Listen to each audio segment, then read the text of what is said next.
कि lieutenant colonel पुरोहित की नांदेड़ धमाके में क्या भूमिका थी। क्या वो नांदेड़ बम धमाके में गिरफ्तार आरोपियों के संपर्क में था? IBN 7 पहले ही खुलासा कर चुका है कि लेफ्टिनेंट कर्नल PS पुरोहित के तार सिंहगढ़ ट्रेनिंग कैंप से भी जुड़े हैं। ऐसे में उससे ये अहम जानकारी मिल सकती है कि सिंहगढ़ कैंप में और कौन कौन लोग शामिल हुए। On the part of the army, without any hesitation, army is fully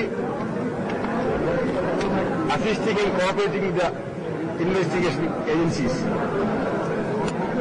We are waiting for a report from the Maharashtra police. जांच अधिकारी ये भी जानने की कोशिश कर रहे हैं कि साल 2004 और 2005 में पुरोहित ने फर्जी कागजात की बिना पर क्यों और कैसे हथियारों की खरीद फरोख्त की। क्या असम में पोस्टिंग के दौरान उसने किसी नक्सली ग्रुप और बांग्लादेशी आतंकियों के साथ अपने रिश्ते बनाए थे? क्या नांदेड़ और मालेगांव बम धमाके के लिए RDX पुरोहित ने मुहैया कराए? समीर कुलकर्णी क्यों और कैसे मालेगांव धमाके के पहले कश्मीर गया था? इस पूरे मामले में कई और गिरफ्तारियां हो सकती हैं। महाराष्ट्र सरकार ने ATS को इस पूरे मामले की तह तक जाने के आदेश दिए हैं।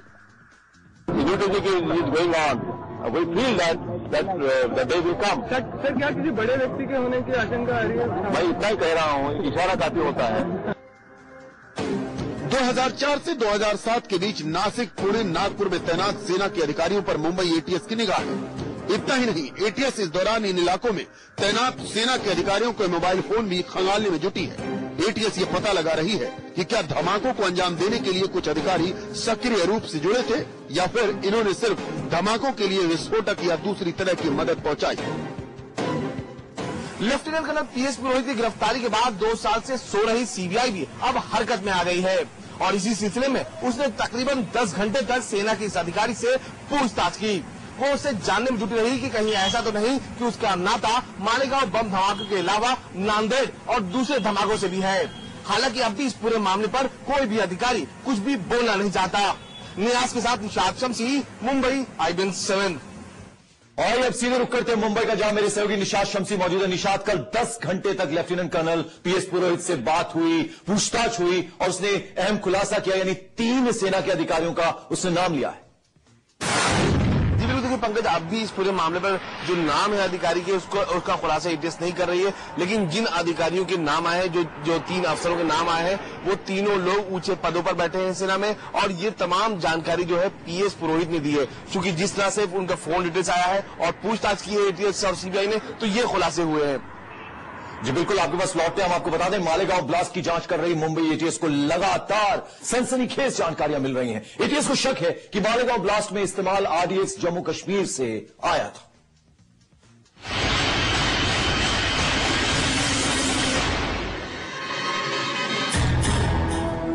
क्या मालेगांव धमाके के लिए इस्तेमाल किया गया RDX जम्मू कश्मीर से आया? क्या लेफ्टिनेंट कर्नल पुरोहित ने जम्मू कश्मीर में अपने संपर्कों का फायदा उठाया? क्या जम्मू कश्मीर के आतंकी संगठनों से मिला पुरोहित को विस्फोटक? मुंबई ATS के 3 सवाल भारतीय सेना में खलबली मचाने के लिए काफी है। मुंबई ATS को आशंका है कि मालेगांव धमाके की साजिश में गिरफ्तार लेफ्टिनेंट कर्नल पुरोहित ने मालेगांव धमाके के लिए RDX जम्मू कश्मीर में अपने संपर्कों के जरिए मुहैया कराया। 1999 में सेना के इंटेलिजेंस विंग में ट्रांसफर होने के बाद पुरोहित को जम्मू कश्मीर भेज दिया गया था। साल 2000 से लेकर अगले 5 साल तक वो जम्मू कश्मीर में सेना के लिए खुफिया जानकारियां जुटाता रहा। ATS को शक है कि इसी दौरान वो कुछ ऐसे आतंकी संगठनों के संपर्क में आया जिन्हें बाहरी मदद मिल रही थी और अब इन सवालों के जवाब तलाशने में मुंबई ATS जुट गई है। मालेगांव बम धमाके मामले में गिरफ्तार समीर कुलकर्णी इस साल की शुरुआत में जम्मू कश्मीर गया था। ये वही वक्त है जब मालेगांव बम धमाके की साजिश रची गई। अब मुंबई ATS जम्मू कश्मीर से मालेगांव के बीच धमाकों के तार खंगालने में जुटी है। ATS के लिए एक और बड़ा सवाल है लेफ्टिनेंट कर्नल पुरोहित का गायब लैपटॉप। सूत्रों से मिली जानकारी के मुताबिक पंचमढ़ी से पुरोहित को हिरासत में लेने के बाद से उसका लैपटॉप गायब है। ATS को पक्का यकीन है कि इस लैपटॉप में मालेगांव धमाके से जुड़ी कई अहम जानकारियां छुपी हुई हैं। ये लैपटॉप अब कहां है, किसी को नहीं मालूम। ATS ने पुरोहित के लैपटॉप को खोजने के लिए सेना के अधिकारियों की भी मदद मांगी है। इससे पहले ATS की पूछताछ में पुरोहित ने अपना गुनाह कबूल कर लिया था। पुरोहित ने मुंबई एटीएस को ये भी बताया कि उसने ही न केवल 29 सितंबर को हुए मालेगांव धमाके की साजिश रची, बल्कि धमाके के लिए आरडीएक्स भी मुहैया कराया था। ये विस्फोटक कहां से आया, इस सवाल पर पुरोहित ने चुप्पी साध ली। दरअसल मुंबई एटीएस ने कर्नल को इस बात पर घेर लिया कि उसने धमाके के आरोप में पहले ही गिरफ्तार रिटायर्ड मेजर रमेश उपाध्याय से कई बार फोन पर बात की थी। ये बात क्यों हुई, इसका सीधा जवाब लेफ्टिनेंट कर्नल पुरोहित के पास नहीं था। इन्हीं सवालों के जवाब के लिए मुंबई एटीएस अब पुरोहित का नार्को टेस्ट करवाना चाहती है। एटीएस ने अपनी तफ्तीश में इस बात का खुलासा किया है कि सेना की इस अधिकारी ने न सिर्फ मालेगांव बम धमाके में अहम भूमिका निभाई, बल्कि साल 2004 और 2005 में सेना में रहते हुए इस शख्स ने फर्जी दस्तावेजों के आधार पर कई बार हथियारों के खरीद फरोख्त भी किए।